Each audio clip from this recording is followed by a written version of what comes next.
Welcome to Lead Pods, the official leadership podcast from USMB for pastors and church leaders, where our goal is to increase our impact together.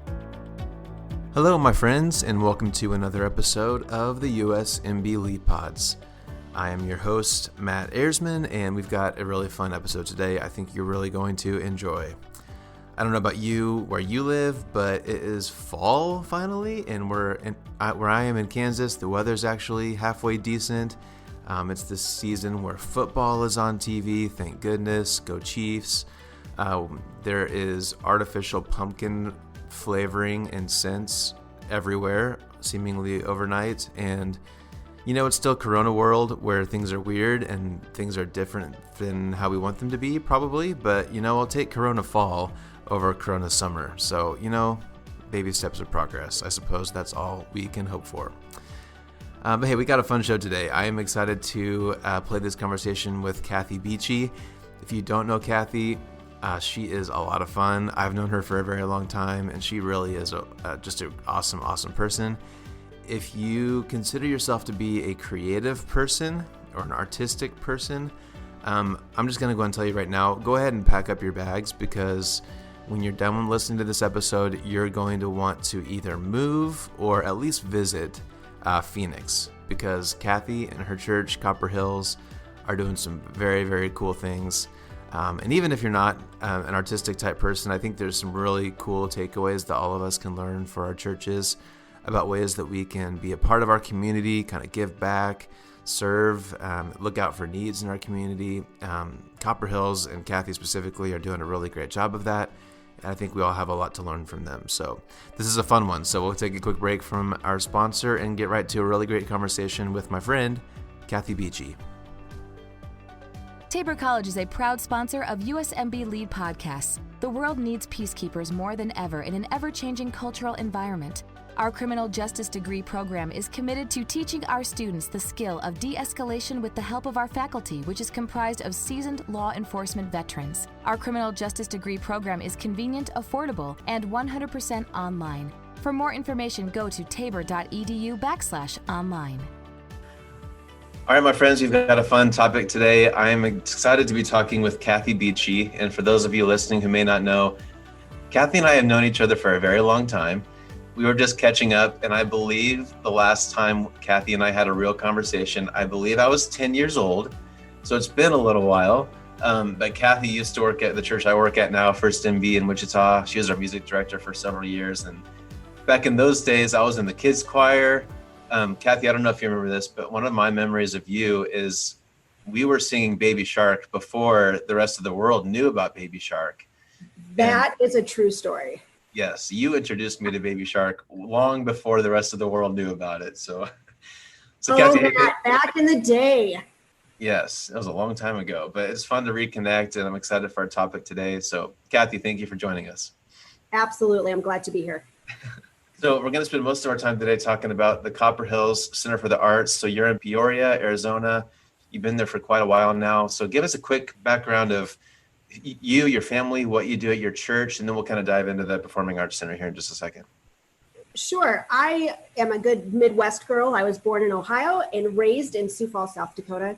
My dad was a seminary professor, and my mom was a third grade teacher. And I feel really blessed because we had lots of opportunities in churches. Youth group was a very important part of my formation growing up, and had a wonderful family. I have one younger sister, and it was just the four of us, with a perspective of ministry and service kind of being the fabric of who we were as a family. And I went to Tabor College, graduated with a music education degree in 1994. And when I graduated, I wasn't frankly sure what I wanted to do. I knew I was supposed to, then the next step would be to teach, but I wasn't really passionate about it. My heart was really in the church. And so I accepted an internship at a church in California. And when that ended, I was invited to join the staff at First MB in Wichita, where I was for 4.5 years before I married my Arizona husband and moved to Peoria. And our running joke is that I sort of married into Copper Hills. He was actually part of the church from the very beginning. And I then joined him after we got married in 1999.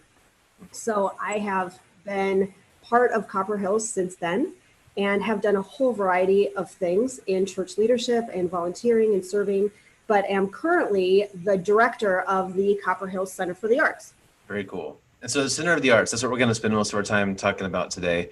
And I know, so your pastor, Brad Clausen, this was a vision of his long before it actually came to be. And so we'll get into the details here in just a second, but why don't you tell us what you know about the vision? How did this start? And I think it started with kind of like a survey of the community, right?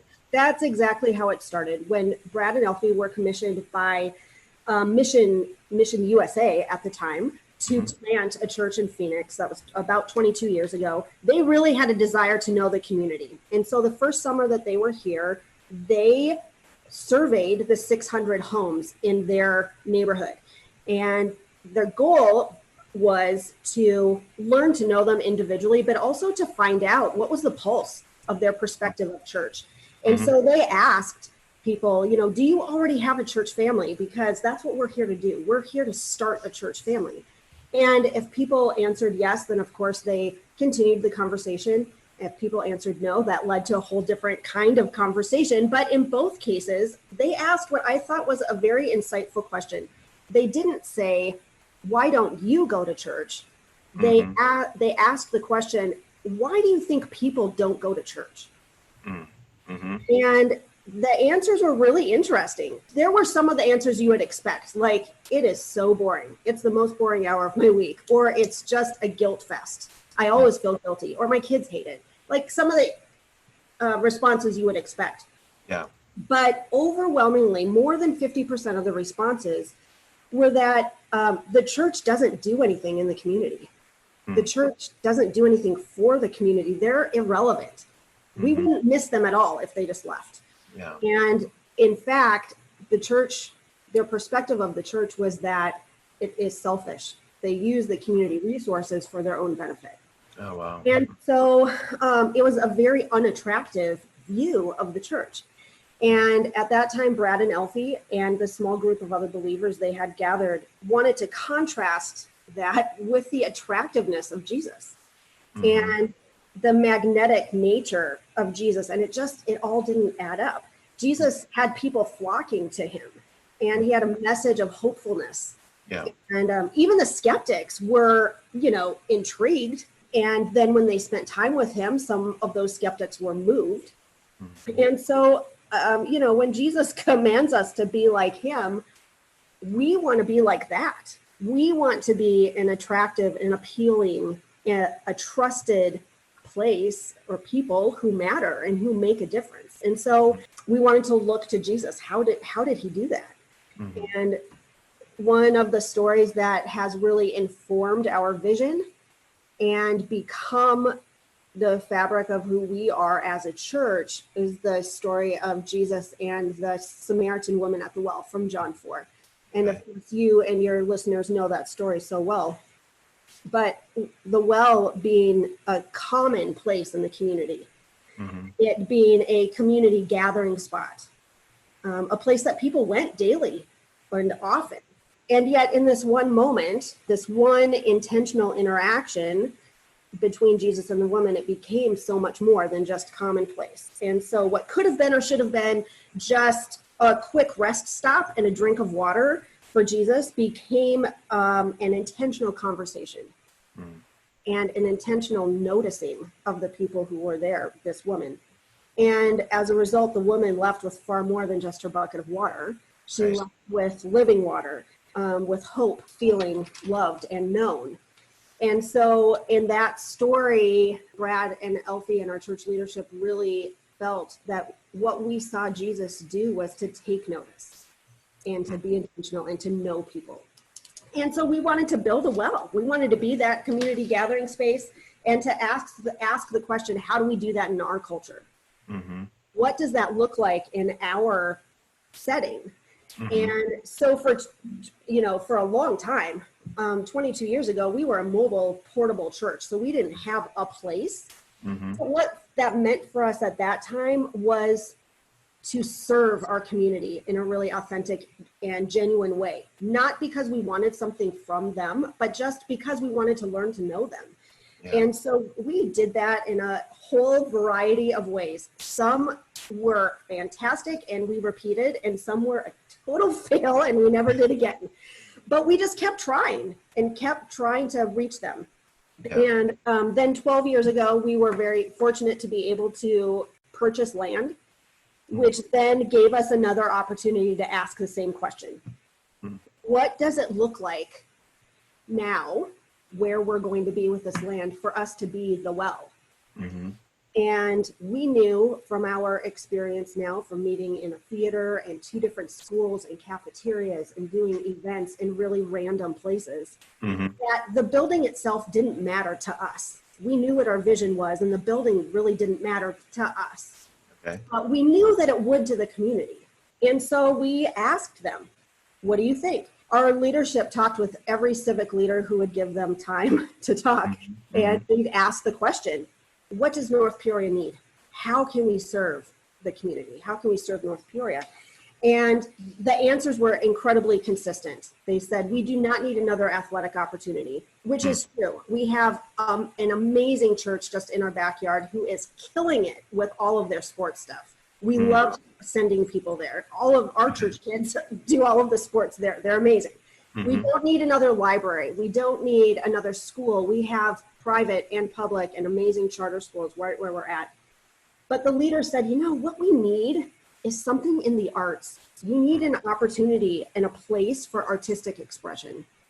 And so we agreed. We were already sensing that in our spirit. And so to get that response from them was really an affirmation that we were headed in the right direction. And so for us, in our place in North Peoria, with our kind of culture here, we chose to leverage the arts and artistic expression for the community because of the love of Jesus, and to create that gathering place that would be a safe place for creatives, because often creatives have an unbelievably jaded view of the church, especially creatives do.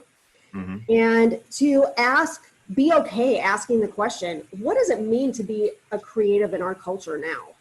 And how can the church respond to that in a really God-driven way, to invite them into our community space? So we kind of dreamed about the Center for the Arts. We opened a craft coffee shop, which is an excellent, high quality, professional coffee shop with hired and trained baristas that's open. It's just like any other retail coffee establishment. They're open 7 days a week, from 6 in the morning till 6 at night. We have an open air plaza that serves as a thoroughfare for the community, and people come and hang out and drink their coffee and play our open air plaza piano and do all kinds of things. And then of course, the Center for the Arts is one of the centerpieces of what we do. That is awesome. I want to get into some more details of what exactly happens there. But one of the first things I think when I hear this is, first of all, it's awesome. I love that the survey of the community was where you started. I think that's totally smart and wise. But then the second thought I have is that's a huge risk, right? Like, I know this had to be crazy expensive. A ton of time and energy and everything went into this. And you're doing something that not very many churches do. Like, you're doing something a little radical and out there. There's not like a playbook of how to pull this off. So did you and your leadership, this is a step of faith, right? What did it feel like to, okay, here we go. We're going to build a coffee shop and an art center. Let's do it. Like, what was that season like? Yes, it was definitely a step of faith, but the idea of doing something for our community wasn't a new idea. We had been already doing this for 22 years. And so in the same general area, we started out in an adjacent community, but it was in the same general area. And so it wasn't a new idea to put ourselves out there and to risk exposure, or to risk some dollars, to risk reputation, or whatever your risk might be at the time. Because we had been doing it for so long, it was becoming part of who we were. So the idea, it felt risky, of course, on the financial end, and our church family was incredibly generous and was very committed, and still is very committed to that vision. And so through the generosity of our church family and the help of the MB Foundation, we were able to build our great facility. And we're not done yet. We still have another phase or two that we dream about to have a full performing arts center. Our theatrical space is not finished. We plan to have the wings and the backstage area and the dressing rooms and all of that eventually. We don't quite have that yet, but that is part of the bigger dream. Okay.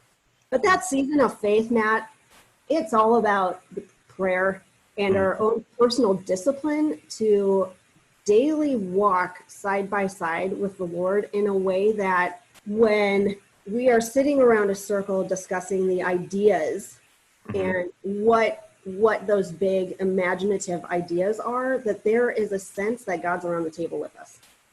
And that sounds really super churchy, I realize. But those steps of faith, you just take one step at a time. And then you decide that you're committed to the vision and that God is doing it, that you're doing it with God, that it's really bigger than ourselves. It's way bigger than ourselves. We could never do this on our own. Right. Well, and so for people who may not know the details, or like my community doesn't really have anything like this. So tell us, what is the Center for the Arts? What kind of lessons or performances or what kinds of things do you actually offer day to day? Sure. So, of course, no one ever wants a global pandemic to interrupt your first year of a dream. Right. So it's slightly different now than we thought it would look like. But essentially, we're 1 year old. Our grand opening was a year ago, September.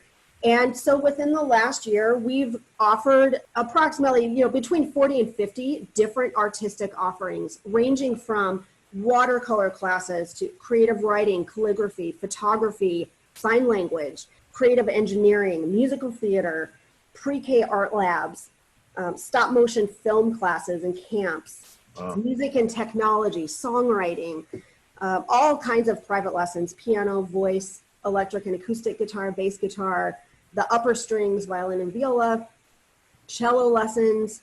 We have a full drum lab, flute lessons, and then we have a beautiful dance studio as well, a fully mirrored, beautiful dance studio where this fall we're introducing 12 classes in ballet, contemporary, hip hop, jazz, a dance conditioning class, introducing martial arts. We did a really fantastic women's self-defense class over the summer that was sold out even during COVID. And then looking forward in terms of the artistic disciplines, like I'm really looking forward to some of the things we were hoping to do now that kind of got paused, looking at things like some of the culinary arts, storytelling, fingers crossed that we can actually do improv next year, juried art shows and juried photography shows. I'm so excited to collaborate with one of our local schools to feature their artists for maybe like a culturally relevant thing like Martin Luther King Day or the Olympics or I don't know, something like that. But yeah, all kinds of different artistic disciplines that we're offering as paid classes that people come and take whatever they're interested in. But with the idea that our instructors are teaching them out of the abundance of the love that they have for Christ. Yeah. In a trusted way that's not like proselytizing. The deal is not come take a class at the Center for the Arts and then, by the way, come to church on Sunday. That was my next question. I want to hear more about that because I think so few churches do what you're doing. And if they do, it ends with okay, let's pray and be sure to come back on Sunday. It's well-intentioned and they're trying to be a light, whatever, but really what they're doing is it becomes an invite, right? It's not actually about serving. It's an invite to the next thing at the church, which again, maybe that's not bad. I don't know, but can you talk about that a little bit more? Absolutely. So for us, it's not about come take a watercolor class and then come to church for one of our weekend services. That's not how we roll at all. It is all about understanding how that trust is gained. And when we spend time together doing something that we love, we realize that we have common ground. Then that time together and that common ground leads to a relationship, which leads to a trust, which leads to a greater opportunity for further conversation. And so we really view ourselves as a gateway and perhaps something that can change a negative perception of who Christians are and what the church is by just being on our campus and being around Jesus-loving people who are, they're not nerds. I mean, like my creative engineering guy is actually a nerd, but the people who hang out with him are also totally nerdy and they love it. Yeah. But I mean, you know what I mean? Like they're not unattractive, mean Bible thumping Christians. Mm-hmm. We're all about building a relationship and taking notice of who they are and being authentically interested in their lives and being patient about when those moments are. We noticed, especially during COVID, how important those interactions are. We knew it before, just from the 6 months we were open prior to COVID, but during COVID, it became even more and more clear. We had to, of course, transition all of our private lessons to being online for a period of time. Sure. And it felt really weird. It just wasn't the same. Mm-hmm. Musically, of course, we could teach art online, but relationally, it was so different. And so I happened to give piano lessons, and I just decided, you know what, I'm going to ask my students if there's something that I can pray for them for this week. And the responses were hilarious. Like some of the kids would just roll their eyes and look at me like I had 3 heads. They had no idea how to respond. Right. But as the weeks went on, there became weeks where the kids would offer their prayer request before I asked. Mm-hmm. At the end, like kids who don't come to church yet. Right. But they know that I care about them and know that I'm interested in what's going on in their lives. And in that moment, they took the opportunity to tell me about something that was going on and asked me to pray for them. So that kind of thing is happening. Yeah, it's pretty great. But we're definitely not, I'm very picky about who I hire. I'm not going to hire someone's Aunt Sally who happens to know how to do calligraphy. They need to be excellent artists in their own right with a track record of excellence teaching, fully vetted and background checked and all of that stuff. But the most important thing is their personal love for the Lord and their love for people and their shared vision to use what they love to love on people. Yep. And so we are opting to do it that way rather than at the end of a photography session to give them a snappy little handout that talks about what's happening at church that weekend. We just don't. I like that approach. I feel like it's probably more effective in the long run. Well done. Good idea. So you just hit on the idea of excellence. I want to talk about that a little bit. And then I know that there's kind of a phrase that you guys use. I think it's even maybe painted somewhere. The idea that we're created to create. Did I get that right? Yes. Can you tell us what that means and why that's important? Absolutely. So God is the ultimate creative, of course, and you can see it.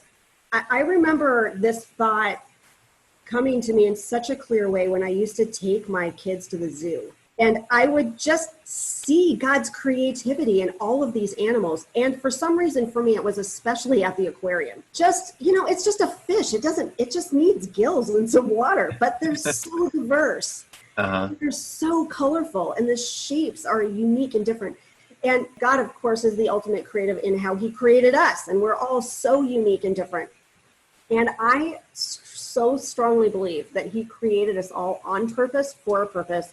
And we were created to create, whatever that means for each individual.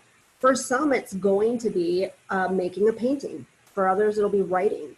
For others, it will be making an unbelievable meal or a business plan. Whatever it is that you do, we're created to use the gifts that God gave us, to honor those gifts in our lives, to give him the glory. And so we do have it painted in the lobby of our Center for the Arts. One of our local artists painted it, a mural for us. It's there. And we really strive to be excellent at what we do. And again, Matt, it's because I think a lot of times Christian artists have gotten a really bad reputation. It's getting better, but I'm certain that you would agree. Christian movies used to just be the absolute worst. Yes. They were so lame. Yes. And cringy. Yes. And they're getting better. Yeah. But, Christian artists tend to not run in the cool lane.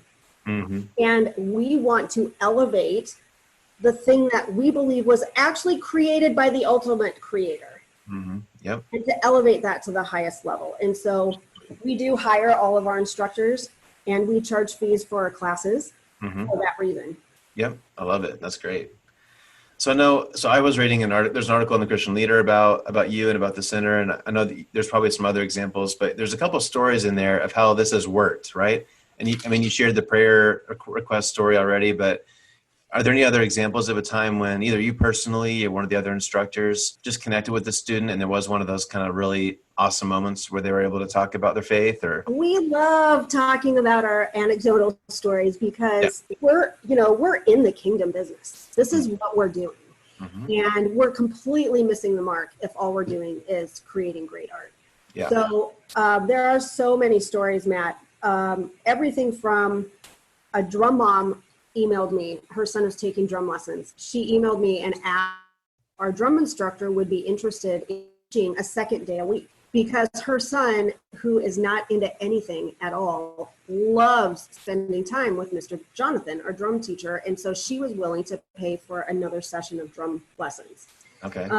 And so now this sweet little boy is, instead of spending half an hour with our instructor, he's spending an hour under the influence of someone really loving and caring who loves Jesus. We don't know the results of that yet. And right. we're okay not knowing yet. Yeah.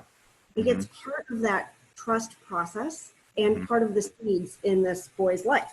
Our creative engineering instructor, I mentioned him earlier, he just inspires curiosity and creativity and does it by creating a safe and almost divine space where like nerdiness is welcomed, and it's done in a surprisingly fun way. He talks with them about how God gave them an amazing brain and exactly what it takes to solve tough problems. It's incredible to watch him teach, but there's one little boy who took several classes in a row.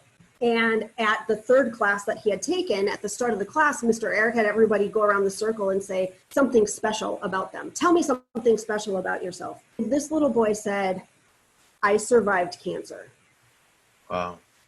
And I talked with the mom after class and her eyes just got huge. She said, wow, he must really trust Mr. Eric because I've never heard him identify himself that way before. Wow, that's cool. And he had spent a year and a half battling cancer and had done so in an incredibly positive way. He has rock star parents and he did it in a positive way, but he had never felt comfortable enough to sort of say it out loud in a group of strangers. So that mom just said, man, I am so grateful to have another loving adult in his life who he really latched onto. Again, we don't know the end of that story, but we know that he loves being there and he is with people who genuinely care about him and he knows it. And that will make a difference for him. Even our instructors, the stories aren't just about the students, even our instructors feel the impact. I have one of my dance instructors moved from Pennsylvania. She shared with me over the summer that for the longest time, she couldn't understand why she wasn't making friends and just feeling more connected to Arizona. But when she started teaching dance at the Center for the Arts, it helped her really frame part of the reason why they moved was for her to use her gifts in an environment where she could share her love for Christ, which was brand new for her. She had worked at huge professional studios in Pennsylvania previously where it was not allowed to talk about her faith. And so for her, it was like a brand new day to work in a place that not only wanted excellent art, but appreciated and wanted the faith aspect of her life to be part of her teaching experience. So, I mean, there are so many examples. There's a pregnant mom in a watercolor class who happened to give birth during the course of the class, not like in the class itself, but while the class was running. And she did not have any family support at all. And so the water instructor called her and reached out, and the impact that made, we are starting to see the ripple effects of that impact. And so, I mean, there's so many examples from the little tykes to the retirees who are taking our private lessons and creative writing classes. It's very cool to see God moving and working in people's lives. So yeah, the kingdom business, man, it's pretty great. That is awesome. And that mom, I want to talk about that for a minute, because you said several times the process of building trust, like it's not a one and done gospel presentation. You're not sitting down with the track and lining out Romans. This is a slow, over time, building trust process. And I think that's right. I think that's effective. That's the right way to do it. But it's different from how a lot of people view evangelism, conversion, whatever you want to call it. So why is that approach working for you? That's an interesting question. I think it's effective because people can sense when you're fake. Mm-hmm. And when you show care and concern and interest in someone else, I can sense it. If I'm part of a conversation and they never ask me a question, they're just talking about themselves. Yeah. I can get out of that situation rather quickly. Right. But, for people who are genuinely interested, there's just a different vibe, and it's a different kind of relationship. And so part of the DNA of who we are has been this slow build. And it is about relationship, but it's also about, like you said, the trust. It's not like one day we just woke up and bam, we built an art center and the community was thrilled. Yeah. It was 22 years of doing things like movie in the park and Easter egg hunts. And we would show up for community events. Like if our local school hosted something, we made sure we were there. Mm-hmm. We would do teacher breakfasts for the teachers. Mm-hmm. At the beginning of the year, we would donate a pallet of paper, like reams and reams, paper. Yeah. reams of paper. We would provide, we were a portable church at the time. So when we had kind of heard through the grapevine that our local school didn't have the best sound system in the world, they had an amazing choral teacher, but their sound system was terrible. We offered to come and set up audio for all of their concerts and shows that they did. And so our volunteers from the church went and we used all of our equipment and our backdrops and our video stuff and supported all of their things just because we wanted to serve them. We were so for them and wanted them to be successful. And so we did that. Now we do a huge hiking event, car shows, blood drives, which we don't do anything except provide the parking lot. Yeah. But it's another community touch. Yep. So, it's been years and years of that slow trust build where now we have an art center and it's not viewed with as much skepticism, I think, because we have this now history of doing things for the community. Yeah. And so when we say that, it's believable. Right. Oh, that's awesome, Cathy. Okay, I knew this. We're running out of time. I knew this would happen. I want to wrap up with at least one more thought here. I think one reason why the Art Center has been so successful for you is you started by asking what your community needed, right? You guys kind of had it was a long journey, but you sort of had the perfect scenario where you're starting, if I'm understanding right, kind of starting from scratch. You're starting a new church in a community that didn't really have what you're offering. And so a lot of people listening aren't in that exact spot, right? A lot of people listening are in an established church. Whether they're on staff or not, they're probably leading in some capacity. So for 99.999 times infinity people, building an art center tomorrow probably isn't what they're going to do or supposed to do. Maybe it is sports or something else like that, or maybe it's just being a better member of the community. Or can you talk about that a little bit? Like you were kind of specifically gifted and put in this spot to make this art center, but if someone's not in that spot, what else can we do to kind of have a similar impact? Absolutely. And I think that is an important question. What is the well in your setting? Mm-hmm. It's not going to be the same everywhere. Right. Because not every community needs the arts. There are some communities that are so committed to the arts, it would never in a million years get cut from a school budget. Right. But our civic leaders recognize that's a danger here. I think it's to find out what could the well be in your setting and to know your people. I think you're right, Matt, when you said maybe it's just to get to know the people of your community. Yeah. We kind of tend to run in our own little circles, but how are we learning to know the people in our community? The people who are skeptical and jaded and might not think that well of the church, and to not do it with a pointed finger to say, why don't you think well of the church? Right. Ask, I think, a much wiser and, just a better question of, why don't people go to church? People generally, not you specifically, and to find out the answers to that. But you're absolutely right. Maybe it's softball or a motorcycle club or some kind of a business training. But to reach out to people who wouldn't normally approach your church building, to do something different, or to just show up.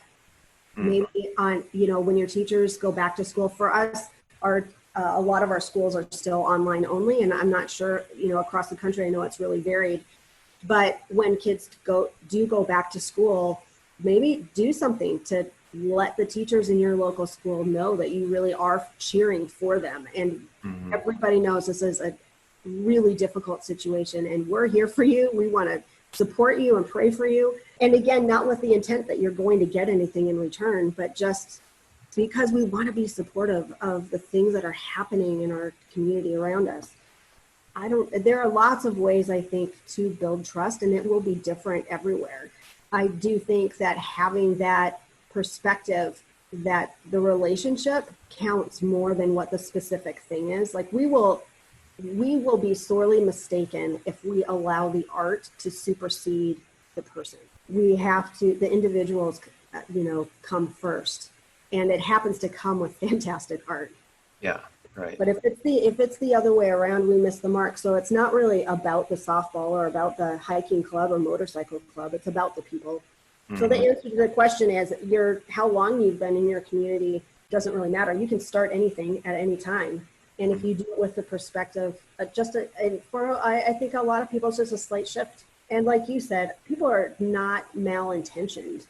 It's just, sometimes we forget to take notice with as much intentionality as it takes for it to really be genuine and authentic. Okay, I could talk about Christian art all day. I know you probably could too. We got to wrap up here. Anything else we didn't get to you want to tell us about your job or about the center that we didn't get a chance to get to? Well, of course, if you or any of your listeners are in the Phoenix area, we would love to have you come. Our coffee shop, which, by the way, not by accident, is named Well Coffee Company. Yep, come have a fantastic cup of coffee, enjoy the Arizona weather, and I'd love to give you a tour of the Center for the Arts. Awesome. Well, I would love to, and I'm sure several other people listening would too. So, Cathy, you and your church have built a very cool thing. So thank you for doing this and giving us a good example of what this could look like in our communities. I think it's just awesome. So keep up the good work, and thank you for all you're doing, and thank you for your time today. Thanks, Matt. Have you visited the USMB website lately?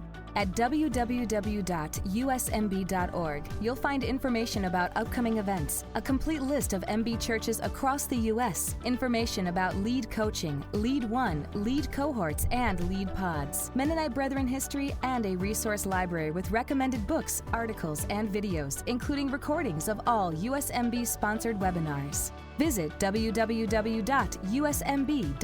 for your connection to everything MB. Okay, I warned you, so I'm guessing many of you are getting ready to get a cheap flight to Phoenix and go check out Copper Hills, because that place, I have not been, but I want to go. It sounds awesome. So kudos to Cathy and Copper Hills Church for doing something really, really cool. And again, I encourage you, the takeaway from this episode, as cool as Cathy and Copper Hills are, we're not trying to just spotlight them and how awesome they are, but really just to kind of give you an idea of ways that you can be involved in your community, maybe a mind shift a little bit of how you can represent Jesus to your community in a way that maybe some other churches aren't. And just a reminder to be present wherever you are, wherever your church is. Keep an eye out for things that your community needs. Look out for people who maybe aren't being served in the way that they maybe should be.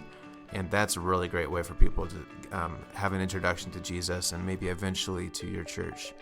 There's a lot of people hurting, a lot of people who have a lot of needs, and now more than ever, maybe, the church has an opportunity to step into those places and represent Jesus well. So I encourage you to look for ways that you and your church can do that. And again, many thanks to Cathy and to Copper Hills for giving us a really great example of that. Well, hey, we got another episode down. I think this is episode 15, so thank you to those of you who have been listening along with us so far. If you're new to the show, I encourage you to go back and listen to any episodes you may have missed. And please do help us to spread the word by either giving us a rating or review on iTunes or wherever you're listening today. Or, of course, we'd love your help sharing this episode on social media or just helping us spread the word. We would love your help so that more and more people can listen to this show. Well, hey, I hope you have a great week. Enjoy the fall weather wherever you are, and I will look forward to seeing you next time with another episode of the Lead Pods. Thanks for listening to Lead Pods. Make sure you don't miss an episode by subscribing to our show wherever you're listening today.